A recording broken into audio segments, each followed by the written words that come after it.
Hello and welcome to What We're Watching. It's Catherine. And Liz. It's Ed. And John. So we had a bunch of shows, series finale out recently. Did everybody catch up on, let's see, we've got Succession, Barry, and Ted Lasso. 2 out of 3. 2 out of 3. 2 out of 3 ain't bad. I got through the tough ones, and now I'm savoring my Ted Lasso. Oh, you've got the fun 1 hour one. at a time. Yeah. Because I'm waiting on that guy till the end. The other ones, I just kind of burned through those. This is real sad times for Barry and Succession. Yeah. They were not really like upbeat shows to begin with, but to finish those stories, woo! Those are some real strong finishes. Yeah. Okay. So let's break it down. How did we all feel? We'll go with Succession first. I mean, for me, I had said, I believe on this podcast, I hope none of them get it. Now, I didn't know how that was going to work out, and this was not what I anticipated. So... And technically, you didn't get it totally right. None of the Roys got it. Yeah, no, that's correct. Yeah. I felt from the very beginning of the season, and it was sort of a big shocker. So, spoiler alert, if you are not caught up, stop listening for a moment. Or don't listen to this entire podcast because it's all going to be come spoilers. back. You can come back when you've watched it. Yeah. Mm-hmm. When the patriarchal character of Logan Roy passed away, he had that really last meeting and last words ever to his kids, basically telling them they are not serious people. And I really felt that was an indication that there was no way any of them were going to take the crown. And I also felt like none of them would allow any other sibling to do it. They all felt a weird entitlement to it because the dad played or pitted them against each other. Oh, for sure. He manipulated all of them in different ways. And particularly in the finale when they're all like, he promised it to me. He promised it to me. He promised it to me twice. He promised it to me when I was 7. It's like, good Lord. He was just a jerk and promising it to all of you and didn't mean it ever, I don't think. Well, I do think he had hopes that his kids would be able to come in and take the reins. This all really began, the Succession whole series, with getting Shiv's character back into the family. Right. And the implied promises, right? Where she thought, oh, I'm being brought in as a contender, which I always thought was totally delusional. The only one that was kind of being groomed was the character of Kendall, you think? Yeah. Yeah. Otherwise, no one was really, first of all, none of them were ready. I mean, Roman definitely thought he was, which was so, delusional is your word. It was like, you are crazy if you think that you can handle this. You can barely handle like regular life. What are you doing? No, and then... He could not handle a rocket. Well, no, oh my God, I forgot about that. And then his whole storyline with Jerry was just the absurdity of it. Oh, yeah. Mm-hmm. And showed, there were so many cracks in their veneers where you would just realize, like, the relationship that Tom and Shiv have, not good. Oh, yeah, no. And then just Kendall with his ex, and then obviously the issues of his mental health through the entire series. He had grandiose moments where he so inflated himself up, and then the crash down, and then obviously that whole horrible thing that happened, with that kid dying. Right. Mm-hmm. And the dad really, it was like how you could tell he was going to hold that over his head the rest of his life. Oh, yeah. So, yes, I felt like this season started, none of these people deserve it. None of them are capable of it, and none of them are worthy is not the right words. Like, you don't have the capability to do this job. Well, and Logan, obviously, the dad, thought that because he was selling the company out from under them and leaving them out of that whole... suite. Yeah, they were just like not even involved. He was like, you guys can't do it. Goodbye. So I'd rather sell it than leave it to you guys to ruin. I don't want to forget about Connor. I know we all would love to Connor. forget He is the about eldest Alan son. Ruck. He Oh my is God, the eldest son. How come he didn't get to speak at the funeral? That was ridiculous. And I thought that it was very interesting that even he, who was the least connected to the business, the family, he didn't want anything. He was always like I abstain vote. You're useless. Get out of here. But we have to ask you anyways. His character, even by the end, is so wrapped up in we can all make it. We all deserve this. In fact, I should be president. My Lord. What planet are you guys from, actually? Well, they were always trying to make their dad proud. And for some reason, he thought that would impress his father. Season 3 ending, because this was only 4 seasons of a show. Mm-hmm. ended with that betrayal of the three, siblings, basically almost trying to get their dad kicked out of the company. And he is a master manipulator, so he goes around them and gets their mother's shares, which then gives him the controlling position in the company. Ironically, given where we ended, Yes. Tom was extremely involved in that and a big backstabber. I mean, Tom and Greg, one of the greatest combinations ever, but the most untrustworthy mother effers, even to each other. And they seem super incompetent too. I mean, they are the disgusting brothers. They accurately called themselves We that. must dumb. cover our heads with this napkin and, Oh, my. and shame for what we are doing right I mean, there were really moments, because I've dealt enough in the corporate world, that it is, I mean, I hate to say this, but whether it be nepotism, whether it be your education, whether it be privilege, people are put in positions that this pulled back the curtain that you're like, this is who's in charge? Like, holy crap. But I have worked enough to know that sometimes is shockingly accurate.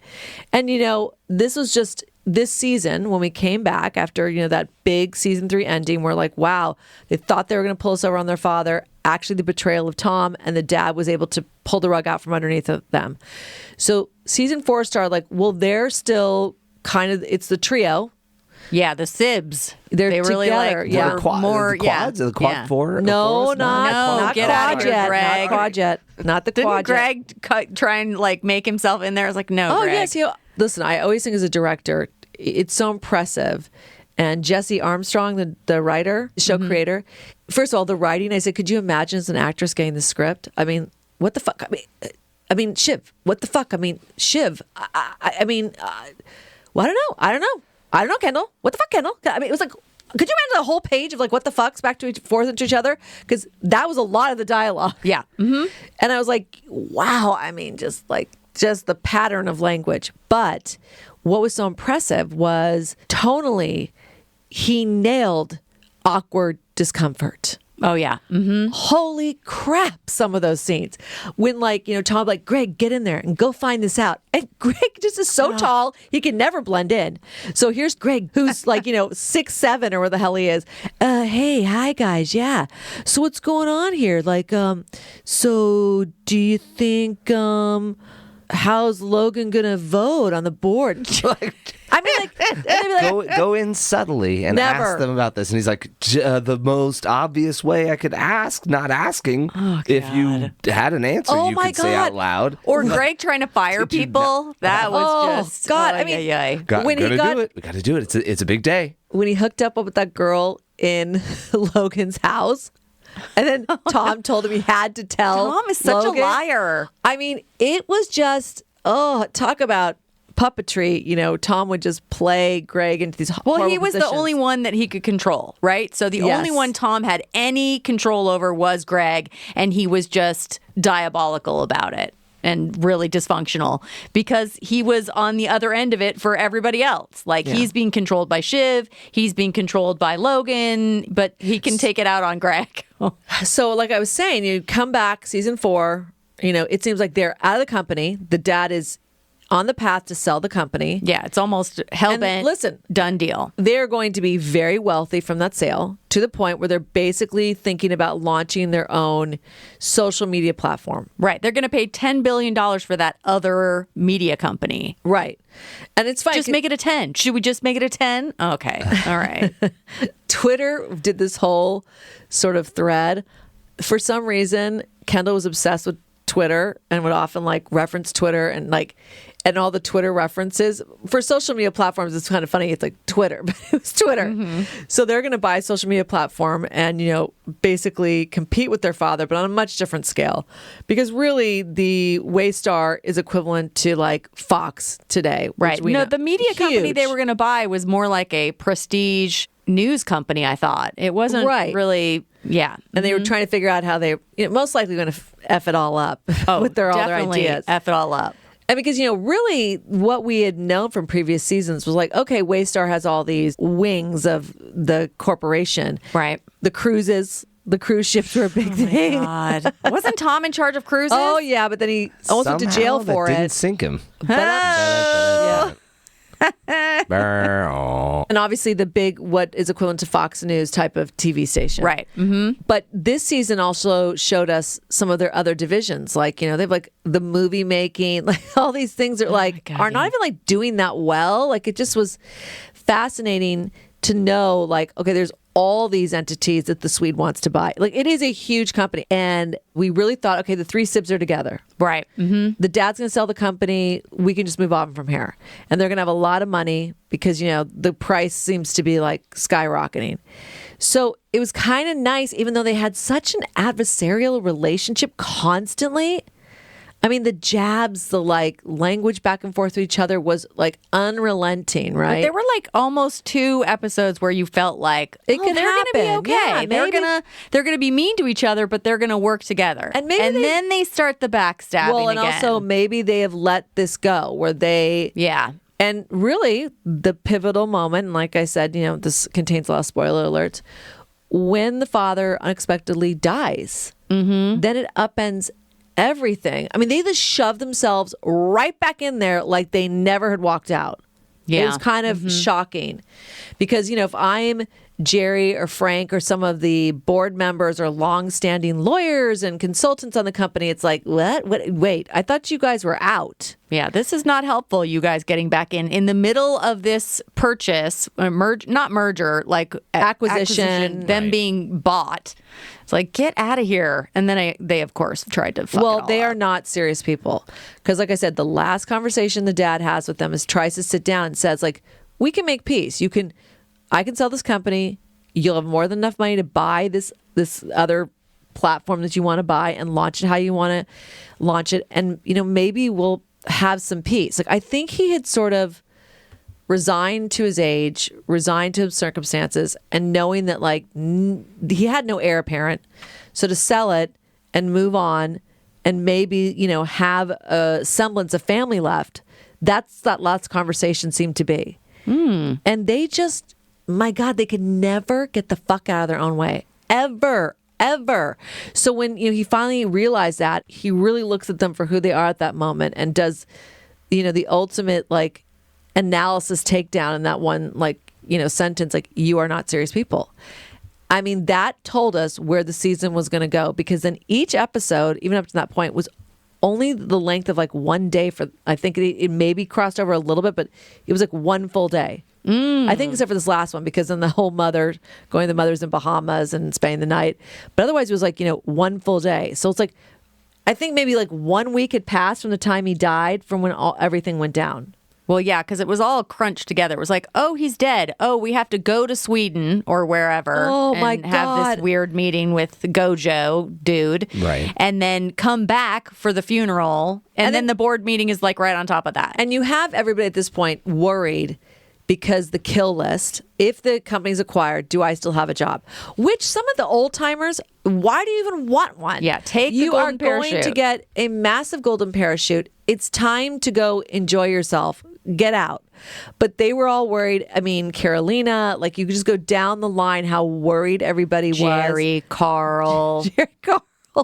I mean, it was just like, Tom, and really at that gorgeous retreat, Tom and Greg trying to insert themselves. God, with it was the so Swedes. awkward. It was. And just like sitting down, like just, joining in mid-laugh. I mean, just so awkward. I mean, it was just like you'd watch and you're like internally cringing, just going like, oh God. And they're going to do it. They just have no shame. They're going to do it. It is astonishing that based on all of the interactions that Tom had with that CEO, that he would let him be the CEO of the company. Right. You're fast forwarding to kind of what was the last episode, because, once we have the king, Logan Roy, gone, it becomes his children battling over the throne and them jockeying for position. You think they're together, but the boys, the brothers, Kendall and Roman, being co-CEOs, really never, you can tell, ever sits right with Shiv, ever. She feels... Oh, no. Immediately, she was like, oh, yeah, you guys sidelined me from the beginning. Angling out. So she positions herself with Lucas Matson, like the person who's trying to acquire the company, kind of inappropriately giving him insider information. Absolutely. Giving him the temperature. And he could not have been more awkward and weird. And I mean, his group of Swedes, especially like Ebba. I mean, like, you know, you just couldn't gauge them. They were so good at being hard to read. Although everything we did find out about them, he had a very toxic culture with his people. So it's like, already, we're in trouble. Well, I think that's why Logan Roy looked at him and was like, this guy can take over my company, change it, but probably not burn it to the ground. Whereas kids, I think they were going to burn it to the ground. I have an interesting comparison to make that it's not really fair because it's only really one season of this. And unfortunately for me, I watched pretty much all of Succession in the last 6 months. So it really like compresses down to, I don't know if that was a great use of 4 seasons. First season, Logan should have checked out. It would have been basically the same ride for the next 3 years of everybody screwing up and not getting the access and not being in charge, someone trying to take over, just without the gravitas of Brian Cox. However, I was going to say, him holding on as long as he did, and basically kind of maybe you'll get the throne, maybe you won't get the throne, read very much like season 1 of the new Game of Thrones series, House of Dragons, where that dad held on until his arms were falling off. And he's like, actually, maybe the daughter of the son of the person that married my... You're like, what are you giving away, my man? So but gross. none of his kids really ended up in charge or really in control of any of that. So I was interesting. Is that coming back for a second season? I think so, yeah. I mean, the production cost was probably huge, but There was dragons. Yeah, there was no resolution. I mean, it needs to come back. So this was a true ensemble cast. Even though Logan Roy was the king, I mean, his sycophants that were around him and his kids, and then the outer world, so many amazing characters. And I do have to say, most of them got some sort of great moment or scene within this last season. Yeah, little spotlight for a moment. Yeah, and I mean, you know, the Jerry and Roman sort of battle, and you know, he really mentally, because he had a hard time sort of processing that his father was dead. And Roman, he was a wreck. Yeah, but would have super high, almost like manic, like, oh, I'm going to deliver the eulogy and everything's good. I'm going to be great. Oh, and I watched that even before it happened. Like, I didn't even think he was going to be able to get up there, but I knew it was going to all fall apart. Well, that was the perfect design of it, where you see him all cocky, practicing in his apartment. It's like, oh, this is what he thinks he's going to be able to accomplish. Right. And then that he crashes. So you had that comparison. That was really smart to write it that way, so that you had that moment of like, oh, yeah, this is what he wants to say. He's not going to get there. I think, unfortunately, for all of Logan's kids, they only got bits and pieces of him. And so, like, thinking that you could do that performance and practicing that and then actually failing in the real world audience version, thinking you could be the CEO and, like, ingratiating another CEO in the business deal and basically torpedoing your side. Great job. All of them kind of, like, have the idea of how their dad does stuff and then just are miserable at it because they have no experience, and they don't. And they also don't have the other components, i.e., like, the idea of doing that speech, from Roman's perspective, he thinks maybe he can do it, but we've never seen him show up like that as the character. So, like, him doing that big of a moment, yeah, you think you can do it, but somebody else is going to have to show up. Not being ready and then actually doing a pretty good job. Kendall. The way Kendall did. Yeah. Mm-hmm. It speaks to, like, yeah, he could step in, but that's not, he doesn't see that. He doesn't see himself there. He doesn't see himself giving that whole speech, telling everybody. They literally said, who wants to take the spot? Who wants to take the spot? Kendall doesn't have the foresight to say, no, give me the speech. I'll do it because I know you're going to fail. Like, he doesn't understand his brother enough, Roman enough, to know, oh, Roman says he could do it. I support you. And then he completely fails in the moment. So then you have to pick up the slack right then, as opposed to be prepared for it. And he was fully focused on his family, which is, it was interesting. Everyone's got their little spot and they aren't quite good enough at it to actually stand in for their dad. Well, they're all, again, delusional. They all think that they're going to pull off things that end up being children not of a possible. billionaire. Yeah. You know, what we had running parallel, and grief, I think, was an undertone, and Roman was the character that expressed it or was affected the most, that we kind of watched the, like, very shocked. I mean, he was the one that stayed with the casket and he was the one that saw the dad off the plane, didn't really believe he was even gone, was kind of in denial, and then was trying to act like his father, going and dealing with the studio head, and just moments that you're like, and that whole political storyline, he really felt like he was like, that's what dad would do. Doesn't matter who wins. We just need our deal to work. Right, and that's what I was saying. There's this parallel storyline running that is basically a huge election, which I couldn't even, at first I was like, wait, Connor Roy, the brother, is still in the election? Well, he's got 1%. Right. That was hilarious. Or that he almost stayed. 1%. Oh my God. So, that they were going to be political like operatives and potentially sway the narrative of the election in the midst of everything they had going on, the deal, the grief of their father, the funeral. It was a lot to orchestrate for a series finale, which they did an excellent job, because one of the things that they did was they made us sort of feel for them again with the dad dying and them bonding and the grief. And you're like, wow, okay, like that's really, because their dad was hard to love, didn't give love away easily. They all were so impacted by that. This is sort of bonding them. And even the way he did die, and, they were notified, basically trying to say goodbye to him over the phone. Right. So all that really, it was meant to get to our hearts and make us feel for them again. And like, oh, they're not monsters, and they're not these, corporate overlords. Like, oh, okay. Or totally selfish. Right. Yeah. Oh, gosh, great. The election was the course correction of that, because the way they behaved was so gross. You were like, oh, right. Okay. This is all about corporate greed. This is all about money. This is all about power. Okay, we got it. It's interesting because, Shiv was the only one who was like against the candidate. Some sort of morality. Where she was going like, should we really do this? Are we really doing this? But, she didn't stop it. She tried to, but I thought she tried pretty hard. Yeah, I mean, she at one point I thought she was going to run up like on the anchor desk and be like, they're lying. But that was so funny. Greg, like, you guys can't be down here. You can't be on the floor. Like, there was just so much. But that was sort of like, no. I know we've like softened everybody's feelings for these people. Don't forget who they are. And then they sent us into what was going to be the final push of the, is the company going to be acquired? Who's going to take the throne? And having really, like I said, like Stewie, Carrie, which was Logan Roy's like mistress, great scenes with her.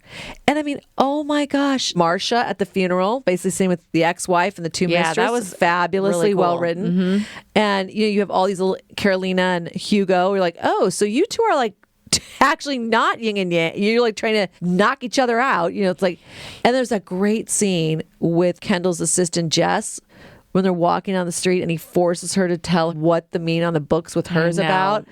And it just showed who he was. It was like, no, it's okay. No, you don't have to tell me. So wait, what does this mean about? And his perseveration, let things go. And I actually thought there were two moments in that last episode that you saw. You're like, if you had just stopped, like when he went to go find his brother to try to lock down his vote, he was incapable of hearing people. So he's like, can you just not talk to me? Can you not speak to me right now? Can you not stop talking to me now? You had to physically get up and leave the room, which is, I've always said it's a tactic in even therapy and human relationships. If someone is attacking you with words or emotion, you just got to leave the room sometimes. And that's what he did. There's another instance we'll talk about where we're not there yet. I also thought was interesting, we've seen a little bit of Roman's sadomasochistic, or like where he likes pain or awkwardness, like, sexually. When he failed at the funeral, giving the eulogy. Right. And really that knocked him out as a CEO. It did. It was like, you are not a capable public-facing figure. Now, you're human and you have emotions, and that's good. But in the corporate world, that's not going to fly. No, it's considered a liability, and it's considered a weakness. No offense to all the Roys, but they had like solid years to get ready for their dad to go. And they started with his 80th birthday. I'm sorry, you guys, if you're not ready in your mid-40s, post-stroke, well, the writing was on the money wall. on a therapist at this point. But Logan portrayed himself like he was never going to die, and he certainly didn't really ever give them power. And so that's why they could never feel like they could take it, or it was ever going to be theirs. So, when he fails at giving the eulogy and he goes outside and there's like rioting going on because of the potential election results, which he manipulated, he goes out to almost like entice someone to beat him up. Yeah. So he can feel something, so he can feel pain. At first I was like, what is he doing? And then I was like, oh, he almost he wants to be beaten up so he can feel something because he's lost himself in this moment. Mm-hmm. And, then when we fast forward to him kind of hiding in the Bahamas, which is like, first of all, you're like, I know New York to the Bahamas. It's like, well, how long is this flight? I mean, they're just jumping back and forth. Like, yeah, don't worry about it. I mean, oh my God. The private planes, like, the corporate they go consumption. extra fast. Oh my Lord. Mm-hmm. Like, crazy. So he's pretty beat up when we see him. And that is when they all gather, because now Shiv, who had aligned herself and sort of was screwing over her brothers, and that is discovered the election night. I mean, by Greg. Greg became the biggest freaking gossip. The height thing, he overheard everything. He just leaned into a conversation and would overhear everything. And then for sure would either tell Kendall or Tom, and then it would get taken advantage of. And he screwed over Shiv like significantly twice. Right. And you're like, oh my God, Greg and Tom. Yeah. And, and through this, we discover Shiv is pregnant. So there's like a maternal element to her happening now. But it's also like her marriage is falling apart. Yeah, so that was. I would also say, like, her maternal example, her mother. Oh, it's very horrible. bad. So you're like, it does not bode well for your whole situation. That you're pregnant and it's Tom's, and you're really not set up to deal with this. Yeah, because when she's trying to get the position of the new CEO with the new company, she's like, oh, yeah, I mean, like, I'll have the baby on Friday and be back to work Monday. It's like, wow, okay, so you're just going to rinse and repeat history with your own mother. Okay. So I didn't get at first, in the season finale, there's a moment where the question of bloodline comes in. And then at this point, her descendant will be the only legitimate bloodline. I'm like, wait, Kendall has kids. And you're like, you sons of bitches. So because one kid was a sperm donor and one kid was adopted, it's like both Logan Roy and maybe some of the other siblings or family members, the underbelly was that they were not true descendants of the Roy family. Oh, I had forgotten that that's what was going on there. Yeah, And the true descendant is Greg. Well, he is a cousin. He's like the grandson of the brother of the owner of the company. Yes. That's totally connected. Played by James Cromwell. I mean, and he, it's one of those ironies. It's like you're not living in a small 1,000 square foot house somewhere, in New Jersey. It's like you were living the opulent lifestyle that this company that your brother built, as well. But then he was so against capitalism. And he gave that speech at the funeral that was like, oh, I mean, that's the awkwardness. So they had all thought they'd organized a funeral, right? And we're jumping back a little bit, but it's just giving ode to James, his portrayal of Logan's brother. So they'd organized it where Roman was going to go first. And this really did take the wind out of his sails. He was going to go first. And they tried to get Greg, who is his grandson, to stop him from going up and giving a eulogy about his brother. But he could not be stopped. And he goes up there and he gives what is like a scathing sort of takedown of corporate America and his brother. And it's very well done. But he also talks about the love or his childhood memories of his brother. But then it's like, how the hell do you follow that up? And so Roman's, what he had practiced was not going to work. And it was like, oh God. And you could just see it start to spiral. And then he gets up there and it all falls apart. Well, worse than that is, even if he had gone up and tried to do that speech and it not work, right? If he had been the only one that had gone up and done that speech, that would have been so vapid and like not fulfilling for Logan's like eulogy. The brother completely zapped all the energy that you could out of like a bad speech. So you can't follow that speech with your bad speech. Yeah, their Like, uncle. Yeah. If it had just been him with a bad speech, we'd have been like, oh God, this is very embarrassing for you. You should realize this did not work out. But when it was like, oh, there's no wind left in the room, so my sales are not going to go up. I'm out. Yeah, he attempted. And so really this, the last episode, we go into it knowing that Shiv has betrayed her brothers and aligned herself with the corporate takeover. And Kendall is absolutely wanting to kill the deal. Let's kill the deal. Let's fucking kill the deal. Let's go kill the deal. And aligning votes for himself. And that's when they have a conversation. It's like, well, who should it be? If we have to present one CEO, like who should it be? Should it be me? I mean, that's what you're... Now that I think about it, there were like at least 2 votes from people that I'm like, who the hell is that person? Never seen them in an episode. Right. Well, Yeah. There were a couple people on messing the the whole board plot that, up. yeah. and that's why when Shiv's like, just say it, you want it to be you. This was the tap dance. It was like the frustration of not being forthright about how they felt to some degree. They would all tap dance and then just clash and run into each other. So knowing that like now Kendall's going to try to take it all over and Roman is in no mental state to try to pull anything off. And Shiv is parallel running, trying to become the American CEO. And you just knew the awkwardness between her and Lucas. I don't think you should trust this guy. I just don't think it's going to happen. So when they go to the mom's house and they kind of all line in that beautiful scene in the kitchen, like, oh, okay. They're all on the same page. They're going to go back a strong front. They might have the votes out of the 13 board members. You need 7, you need the majority. They might get it. They were pretty certain that they had it. Yeah. And they're going to present Kendall as the CEO. You felt like, all right, this is what's going to happen. I want to even go back a step further.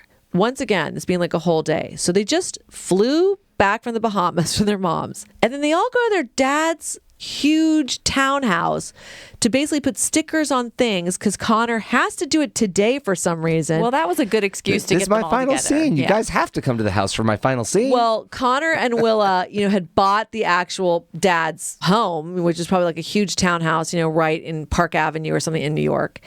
And, they're going to completely redo it.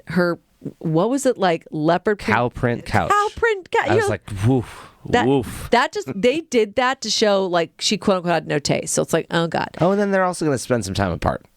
Yeah, okay. Okay. Yeah, happy 2-week honeymoon. It's over. Roman's little jabs were always fabulous, but so they're putting stickers around, they're walking around, and there's a couple scenes that happen there that make you go, oh God. Shiv's already been betrayed, but she thinks that Gojo is going to bring in another CEO that's like, some sort of tech digital genius.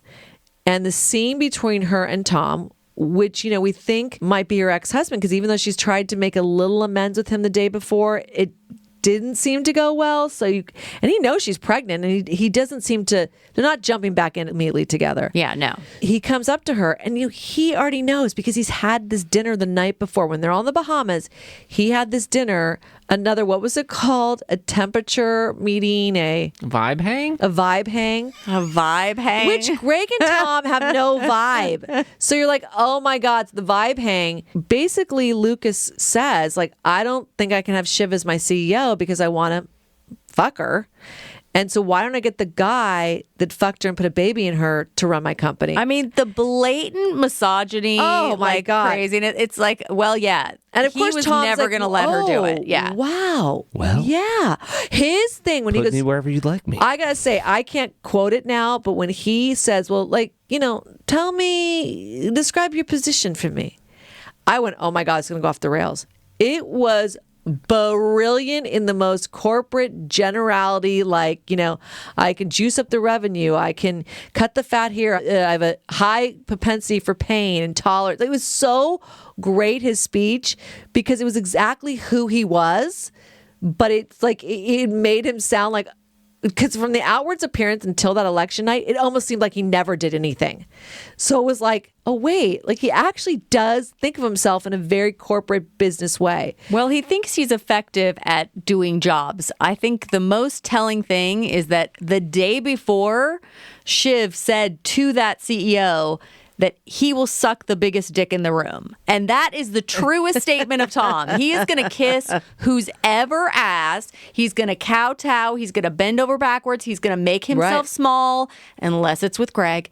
And he is just going to be like your yes man. That's Tom's position. And she actually inadvertently, I think, sold him with that statement. The guy was like, that's actually what I want. I have my own ideas. I don't need someone who's going to be powerful and have their own ideas. Right. I want someone who's just going to implement what I want. Well, that sounds like Tom. He had looked down and he was totally fine with that article, which was a cartoon of Shiv being a puppeteer over Lucas, the Gojo. Yeah. Oh, no, I think it's funny. I think it's funny. Mm-hmm. No, I want the exact opposite. So I'm going to pick Tom because he will be my puppet. Yeah, I want to be the puppet master. So, and Greg gets a big, juicy piece of information that night, like, oh, I think they're turning on Shiv.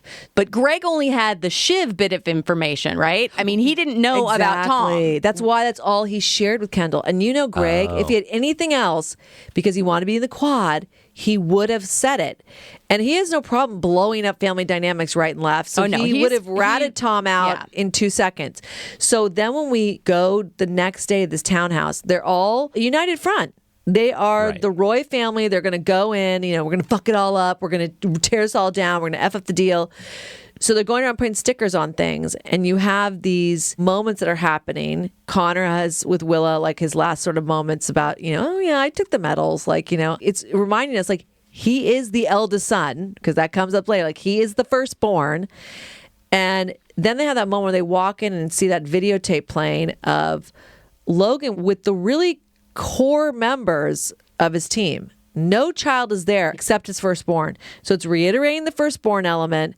And then it's showing the core members that ran that company. And they see their dad really in a warm moment with these people, because normally he would always bark at them, and it was always, kind of harsh and criticizing. And that was like the last united front we saw. And all four of them, they framed the camera quite often. It would be the three of them, but they just out of the corner, Connor would still be there. Wonderful moment. Then sort of like, okay, let's start putting little stickers on items. And really leading us down the wrong path once again. Tom, decides to go talk to Shiv.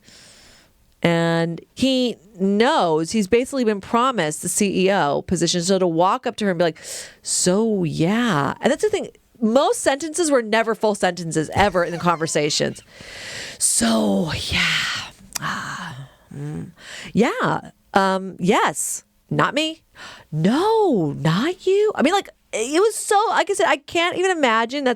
I give them so much props as an actor, because so much of it was not on the page. You had to make it something through the choices you make as an actor. So when he reveals, yeah, Shiv, it's me. I mean, he might as well slapped her in the frickin' face. He is the worst at both season 3 and season 4. He drops major hammers. She just, the look of disgust, betrayal, and they're all in the townhouse together. And so they're all rushing out now. Like, they're shocked that's all Tom. Let's go work our numbers. Let's go. It's Tom. And he grabs, which I think happened in a previous season, that bathroom. Him and Greg have scenes in this bathroom, and they're so tall and awkward in this bathroom. And, you're used to him sort of like abusing is the right word, abusing Greg. And he sort of bapped him on the head. Tom bapped Greg on the head.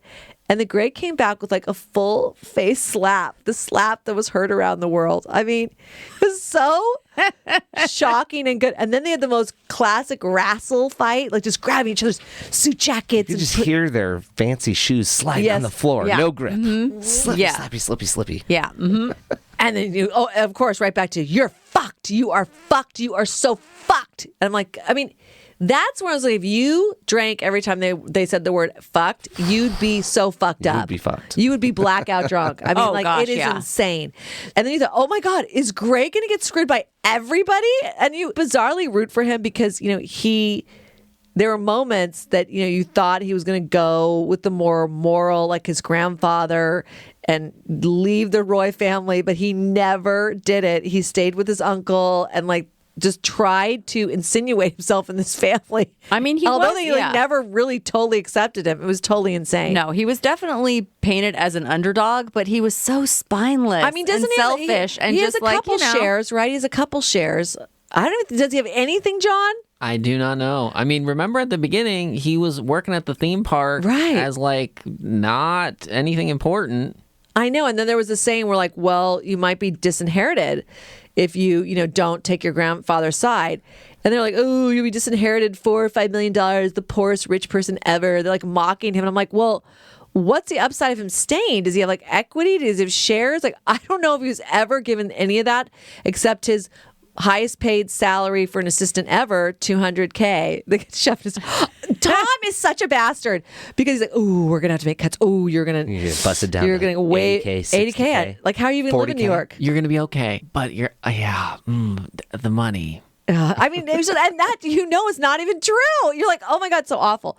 So, they basically all storm out in different ways out of this town. So I feel like no stickers were left on anything. Nothing was claimed at all. Sorry, Yeah, they Connor. really blew that opportunity. Yeah. No stickers. Because Willow's going to get rid of all of it. So it's like, oh boy. So There should totally be a real world Succession estate sale where you would just go to the set and you like put stickers on shit. oh my God. So when they then go to the headquarters, Waystar headquarters to have the board meeting, you still think they're all aligned. They've got their 3 votes. Stewie, they're trying to get Stewie in. First of all, I mean, I'm not taking credit for this, and I don't know who it was, but there was a very funny thing I read because it was like, wow, the names Kendall, Siobhan, which is Shiv, Roman, he gets like, wow, Jesse Armstrong like blew his wad with like naming the family, because then the board was like Stewie and Dewey, Frank and Carl. It was like the most, like I think there was someone else who was like a repeat name, and you're like, oh my God, how are we supposed to keep this straight? And I did see something on, I was not looking for spoiler alerts, but on this site which delves into the meaning of names, it was the most interesting prediction, and I was like, oh. And I do think there had to be logic behind it. So the character of Tom Wambsgans, the name Wambsgans is some, like in the don't quote me, 1920s, like black and white, like 1930s, a baseball player that pulled off a triple out, like knocked out 3 players with, like, so it's like one of the only times it's ever been done. Knocking out 3 players. Oh. So the site kind of went down. And she goes, listen, Shiv is a knife, so she's always going to cut you. Kind of went through what would be the explanation of their names. But she's like, Tom is probably going to take it all with this name, because you would not pick this name. Now, I thought, wait a minute, he's already done it once. He did it at the end of season 3. Was that it? Because it's like, I mean, wow, as a writer, you did, wow. I mean, Jesse, if you really picked this name and arced it all the way out over 4 seasons, that's pretty impressive. Because like Tom, they treated him like an outlier, even though he was married to the sister. It was always like, you're not family. Oh, definitely. So it never seemed like he ever could have taken, he was going to go to jail for the family, and they were all willing to let him do it. So when the whole cruise catastrophe was going down. So, I mean, so you never think Tom has a chance, but there was that prediction. I was like, well, that would be crazy if that's what it is. So they all go to Waystar. They all seem to be on the same page. As soon as he walked into his dad's office, there was a couple things that happened. I thought, oh God. When Stewie walks in, and just the way he's talking to Stewie and puts his feet up on his dad's desk. Because at first when he sits down in the desk, you can kind of ask, like, is it okay? Yeah, it's kind of respectful. Yeah, Shiv's like, okay. But then you could tell she kind of almost flinches, like, wow, that's what it's going to look like, okay? Then when he puts his feet up on the desk, she literally kind of repelled a bit. And you thought, okay. And then Stewie and him walk in and have that conversation, which is so not serious. It is so not how you should present yourself as a CEO. And you could tell she was sort of looking at this going like, okay, we've bestowed you this honor, and already we put the crown on your head, and now you're a buffoon. Like, you're already acting like a fool. So it's like, okay. And her and Stewie leave to try to go nail down one of the votes for one of these people. Exactly, Ed. We're like, who are you going to votes going to go get? Okay, fine. I think it was the old partner and the other double name, the one in the wheelchair. Yeah, well, that's Sandy, and his daughter is Sandy. So you're like Stewie, Dewey, Sandy, and Sandy. It's like, oh my God, like, how are we supposed to keep this straight? So Stewie, Dewey, and Hugo. Oh, pretty much, yeah.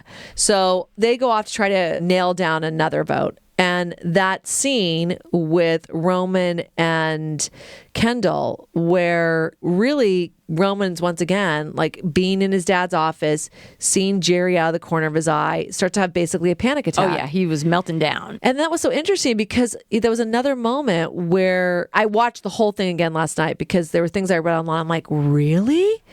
Because he has this cut above his forehead from the beating he took the night before, which he literally threw himself in the fray to get, basically. So he's looking down like, oh, it's not that bad, it's not that bad. And when he starts to break down, the hug that his brother gives him and the way he goes into that hug is literally to put pain, like inflict pain on him.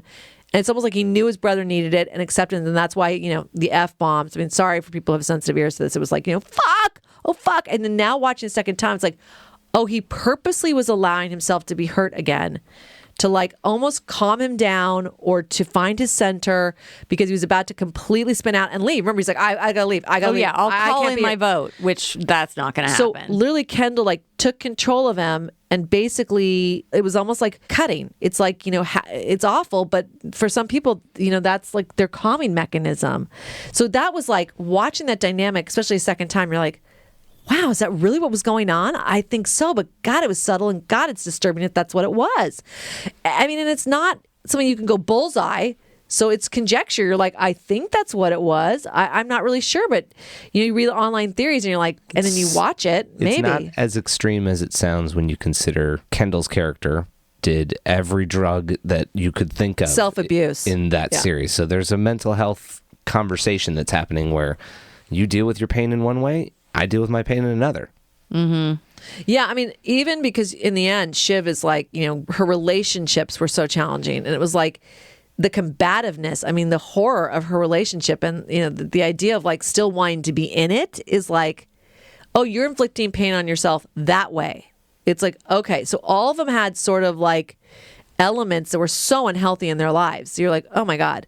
So they go into, now you think they got the votes. I mean, Kendall is like so, when he would get in his cocky phase, like it was so, his posture, the way he carried himself, the way he talked, was so, I mean, listen, he did a fabulous job. I mean, just the Emmys are going to be all Succession for the most part. I mean, nominations for sure, but Jeremy Strong, I mean, was just, all right, so let's do this board meeting. All right, and Frank's like, can we do the minutes? Can we have some structure to this thing? All right, but like, what's I even think the we're point? ready to vote. Yeah. let's go right to the vote. I don't know what the makeup decision was or hairstyling decision was, but you could tell when you're going to get like full bore Kendall when they're like, oh, those eyebrows are very trim. He is serious today. I never noticed the eyebrow trimming. I didn't notice the eyebrow trimming. So you just kind of go like, okay, and you think it's going to happen, but I was just like, I mean, none of them deserve it. Like, what are we saying if Kendall, like, so they're going around and Stewie like, oh yeah, my Kendall, all for you, Kendall. I mean, just the way they're going around and Sandy, yes and yes to sell the company. We want out. Like just the way it's going around. And of course, Frank, yes, of course. I mean, listen, they're going to make so much money. Get out. And, Roman seems to somewhat begrudgingly, but it's almost like, all right, let's keep this nightmare going. All right, I'm in it. Let's just keep going. Because that's kind of a parallel to the very first season board meeting where Roman was being manipulated, sort of. Oh, yeah. Ken wanted him to vote one way, and his dad was like in the room, totally bullying him. And, oh my God. And he was like a wreck. Being a wreck is a little bit of a theme. Like the vote for like not sanity, but like the competency. Yeah, his competency vote, and he stayed in the room for the competency vote. And just bullied everyone to say yes, including Roman, that was for the awkwardness of that whole series. That was one of them. Oh, yeah. And, then we get to Shiv and you see the glitch in the Matrix. She's like, I need a minute. Now, this is one of those moments where I referenced before, where as if Kendall had just given her the friggin' minute, maybe the result could have been different. But he literally proved that, like, he is incompetent. Like, he cannot listen to anybody else. It's like a megalomaniac. It was like, can I just have a minute? I need a minute. Well, why do you need a minute? I mean, let's talk it through. I mean, it was like, you're like, Kendall, like, shut up and leave the room for a second. So she, when she storms out and tries to take that minute, and he immediately follows her. I mean, he does not give her a second to breathe and process this. Because also, she is her father's daughter, and she knew it was her father's wish to sell this company. So something also clicked in her like, I don't know if this is the right thing. I don't think this is what Dad would have wanted like 1 week prior. Yeah. He was going on a plane to Sweden to try to nail down and finish the deal and died basically on the way there. So we have just fucked this all up. This is probably not what he wants. And my brother Kendall, I don't think is capable of being the CEO. So she, at first, just goes, God, I just need a minute. God, just give me a minute. And of course, both brothers are in there. And, God, you got to love modern conference rooms today. Glass everything. Oh, just zero glass. privacy. Yeah. I don't know how they even had any muffling or, sound, not being able to hear every word. It seemed like only the screaming broke the sound barrier out of that room. But That was an incredible scene between the three siblings and really just the complete demise of their relationship, their plan, and their control of the company. Yeah. And I had said to my husband previously, I go, how is it going to not come back up that he told his siblings that he was responsible for someone's death? I just said, there's no way one of them's not going to throw that in his face. I just said, they're not capable. That has to have that actually has to button on it as well. There needs to be consequences for Kendall. And the consequence is you're not going to run the company. You didn't go to jail. It doesn't even seem like you paid this poor family when it happened and they were away for that wedding in the other country. So it's this is the price you're actually going to pay. You're not going to get to be boss. So when Shiv, his sister, throws it up in his face, it's like, oh yeah. And then oh no, I didn't really mean that. Oh, that didn't really happen. I was just trying to bond with you guys. Oh my God. The amount of unraveling that happened in that scene between that, the bloodline comment where it's yeah, Kendall, your kids aren't really the bloodline, and how he reacts to that. Mm-hmm. And then one of the greatest lines, I'm the eldest boy. It's first of all, to refer yourself as a boy when you are a full grown adult man, and that shows your juvenile immaturity. And it's she was you're not. It's yeah, you're not. Connor, we just saw him 2 hours ago. He is the oldest boy. So, there was just so many moments of delusional will be the through line throughout this entire series, but a crescendo of delusion in this room at this moment, especially from Kendall. And, physically her trying to get out of the room and when Kendall grabbed his brother Roman's head at that moment, trying to inflict pain on his injuries was oh my God, what are you doing? And then Shiv is get out of my way. She's pregnant and Roman kind of steps in to defend her. It just so all unravels.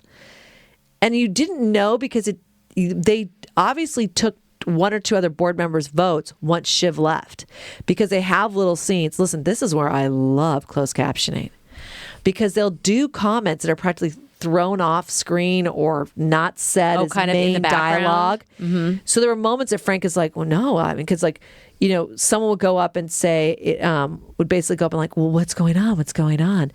And then you'd have Franco, it's 6-6, but we just need Shiv. We just, Shiv is a deciding vote. And because in the way the table was set up, it shouldn't have been Shiv was the final end vote. So I was wait, how'd this happen?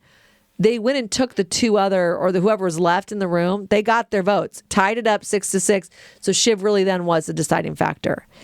And big spoiler alert, she went in and voted against her brother's Which we didn't reign. see that scene, which was an interesting choice. Yeah. We didn't see her do it. We just have Kendall melting down and then going in and being well, no, let's start over, whatever he says. It's done. No. It's and over.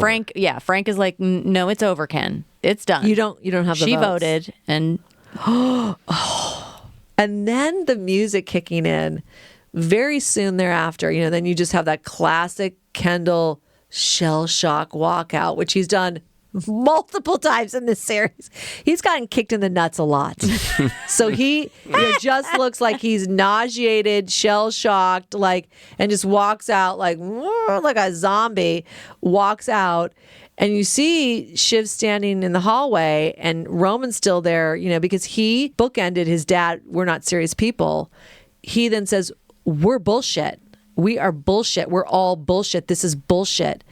And really for them, it was we're bullshit. We never could have done this. It was just all bullshit. they just wanted it. They didn't actually have the capacity to do it. No. So he, like his dad, saw them all clearly for the first time and articulated it in a different way, but very similar. So, Kendall, like I said, walks out, with the, looks like he just got kicked in the nuts, walks out. And then the music kicks in, and here comes Tom. You're just oh my God, it really is Tom. Crack open the champagne. Tom's Bubbly. in charge. Should we have bubblies? And you have Carl and Frank. Those ones well, should we golden parachute out or stay in? And you're thinking, I don't think, Carl, you have a chance, because he has that great moment when Tom basically says, like, what about me? And he's like, well, do you want my frank assessment of you? And it is such a takedown of him. So you're like, I don't think you're going to hang around. But then the ass kissing starts immediate. Like, Hugo comes up and is like, hey, I always thought it would be you. I was hoping. Yeah. I was hoping, man. I'd hope it'd go that way. It's like, you're so full of shit. And you see right away, it's like, he says, like, Carl and Frank dead. Jerry's going to add value. Carolina is going to stay, but Hugo looks like he's going to be out. Because who comes up to talk to him to get the temperature of the room is Greg. You know, Greg's got to come over and like, so, yeah, what's going on? Yeah, congratulations. It's the old temperaturino. Yeah, like, is it a lukewarm jacuzzi, or are we bubbling it into a party? You're like, what are you asking? Well, you're going to have no salary. You might get knocked down to an internship. I know. That was a great callback, though, to put the sticker on his forehead. Yeah, like, I got you. I got you. I got you. And the stickers on his forehead. Brilliant. That was like one of those ones, like, great. And then, you know, he's just going around. And really, listen, I think there's another show that kind of hit upon that, where it's like, that level is such an oversight person. It very, you know, because you have to oversee so much. You really have so many directors and supervisors and people below you. It's really what he has done, like, very top surfacey. It's like, you actually might be good at this, Tom. Like, how crazy. And I actually thought what was awesome was that who was forced to go in and actually sign away the company was Roman. Yeah. Nobody was the else. last one, yeah. Yeah. And then ultimately, he signed the death certificate of the company for the siblings. And he was the one that did it. Mm-hmm. And so I thought that was fascinating that they chose him and no one else was in the room with him. And then, you know, Shiv is standing out in the hallway. I mean, you also understand, like, you're supposed to kind of feel bad for them, but you're like, they probably made hundreds, if not hundreds of millions of not dollars a each. billion. Like, each. Yeah, you don't even know. I mean, it's like they are very, very wealthy. They can go on to do whatever they want. I don't think they're going to buy that company and start their own platform together. Not as a triple threat sibling group. Doesn't seem like it.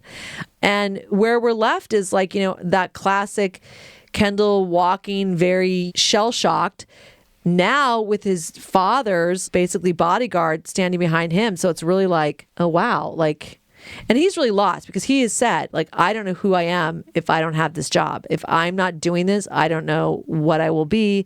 I may die, he said at different times. So, I mean, I thought he was going to jump into the Hudson River. I thought he was going to kill himself. Like, he just, you know, you didn't know where it was going. Yeah, I'm mostly worried about where Roman's character is going in the future. Everybody else, they'll be fine. They got money. They'll figure it out. And, you know, as far as like a Kendall character, actually where he ends for the series is maybe the best place he's been in the whole series.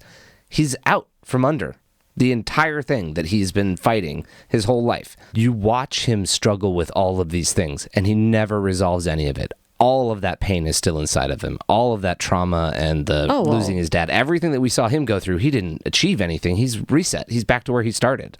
So he's actually got a chance to get a fresh start. His wife hates him. He's taken his kids away, and his company's gone. So I think he's going to make it with that $100 million in New York. He'll be fine, people. I mean, the therapy bill, they should lose their entire inheritance trying to get through therapy. Nobody is actually in any healed place. Roman almost looked the most genuinely relieved. They have him by himself in a fancy schmancy bar. He had a moment like, oh my God, it's actually done. Like, it's almost like, oh, I'm out from this, because he was always fighting for an identity the entire series of like, where do I fit? I'm the youngest. Am I with my siblings? Am I with my father? Am I with Jerry? It was always him trying to figure out where he fit in his position.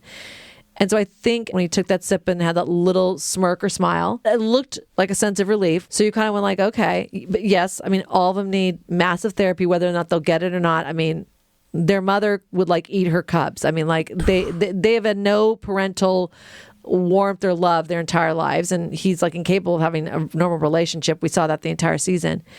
Kendall, yeah, I don't know. I mean, yes, he's a clean slate because he literally blew up everything trying to get this, and then it was taken away from him. Shiv, oh my God, that last scene. Yeah. You know, we do not think her and Tom, who now is going to run the company, but I mean, we think they're going to get divorced because he did not kind of take her olive branch. And when she gets in that car next to him, you thought, oh my God, Tom's going to be your dad now. And now she's just going to be with her dad. Like, And I don't give Tom that much credit. I really still see Shiv as the champion-ish of this show. She's the one that has the most opportunity to repeat what Logan did. She's got all the fucking money. Tom's still a weenus with no money and a great job. He doesn't have money in his bank account. He's maybe got 20 million saved up. She's going to just lord over him and run his company through him like a Logan Roy from the behind the scenes. I would think you would have, if you have a king and a queen, she would be a very manipulative queen, whispering in his ear. She wanted power, so she's still in the mix because of Tom. And, that was the resignment of that when he put out... You know that she's going to use that over him for the rest of his life. You have this job because I voted for you. Well, it was us taking the entire company, and then you're done because I'm pregnant, I don't need you. Or I vote with you, and then you do what I say forever. Yeah, she's just going to run him like Logan did. Yes, it very much could be that. And it's, it's very Shakespearean, right? And so when he puts the hand out for her to hold, and it's like the most passive, handhold, half-hearted, they just barely touching. It's like, because that scene earlier in the episode where she really was like, should we give this a shot? We know each other's, we've said it all. We've hurt each other. We know all our faults. All of the poison is already out. Yeah, that was the most honest, true attempt she probably ever had to have a relationship. And he's like, I'm really going to have to think about it. With the whole track record of her, I would. But you saw her wall go right back up. Oh, yeah. And she didn't even know it was coming. She didn't even know at that point that he, not to anything that he did not think he had a chance at CEO. He was just trying to keep his job running ATN. Any job, really. So he was not really trying to maneuver CEO position. So when he once again pulled the rug out from underneath her, you really thought, well, they're done. So, yeah, in essence, she did vote for his reign, right? And to become queen of the American CEO. Yes. So that's how it ended. And so she's the only one even remotely in the mix with Waystar. And it reminded you that, all these characters were so incredibly flawed, but enjoyable. And it was so well written for how it was written. Like I said, some of the most awkward television moments ever where you're just cringing watching them. And like I said a couple times, I can't even imagine sometimes as an actor getting the dialogue and be like, I don't ever finish a sentence here. Oh, on one page I drop 50 fucks. So much credit to the writers, so much credit to the actors, the cinematography of New York, and when they went on this retreat and they were, beautifully done. They did a fabulous job. So I was very satisfied with the series finale, that none of them got it.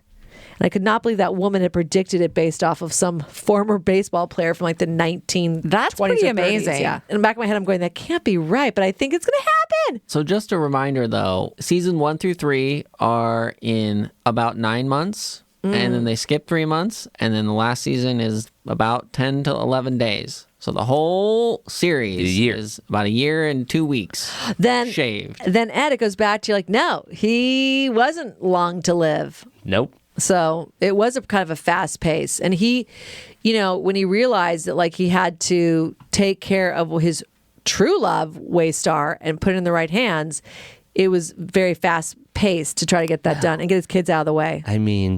Us being involved as an audience, seeing what was happening and how much the family was like, wait, no, don't do that way. No, we want part of it. No.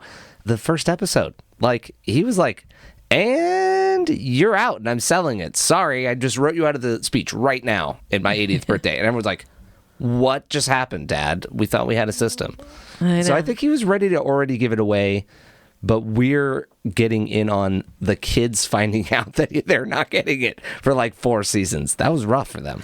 And I do want to give some shout outs because there were so many great character actors that came in and did small bits. Adrian Brody, where were you, damn it?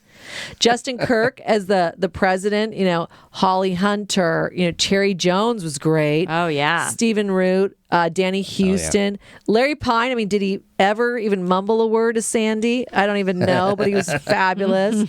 There were so many great characters that just came in throughout the season. Maybe they only did a few episodes. Hope Davis was great, as the Sandy with an eye. So I just, overall, it was really some fabulous. I forgot about Holly Hunter. Yes. In there. Well, yeah, because we thought maybe she was having an affair with Logan and manipulating him that way. I mean, I would say every episode, there was so much going on. It was so condensed that it's like, even the finale, you look back, you're like, oh my gosh, there was so much going on to keep track of to the end result of the board meeting, you know? So, I mean, I thought it was some of the best television in recent time, just in the sense of a ensemble, corporate greed, very high stakes type of television, and, you know, And very flawed characters. Even though there were some sexy times, it just didn't rely on that. No. Like, that wasn't really part of the storytelling. That Very there's like little. a romance thing that needed to happen, or like, oh, and you know, these two they're gonna have a scene later. Pfft, unnecessary. Definitely odd sexiness, because it was like Connor and Willow. Like, do they even do it at all? You know, Roman and Jerry's storyline, crazy.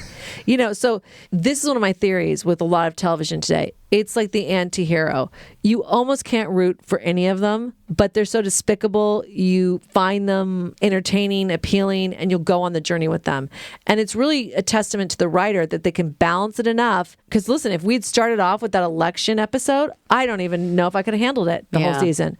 But they made you like fall in love with them and feel grief for them and feel sorry for them because of Logan dying, and they're bonding, and now they're going to be united front. And you're like, oh, okay. And then that election episode falls apart, and you're like, oh yeah, okay. Just the overall arc of the whole series and the season was, I give it an A. A. Oh, Just you an were A? going to say plus. No, just an A. Just an A. Because I'm sure if I really started to pick it apart, there's quite a few things that, you know. Kudos to them. Series finale, 4 seasons, had us on the edge of our seat. I mean, they did a good job. I do want to talk about Barry, because also some flawed characters and a real wackadoodle series finale there.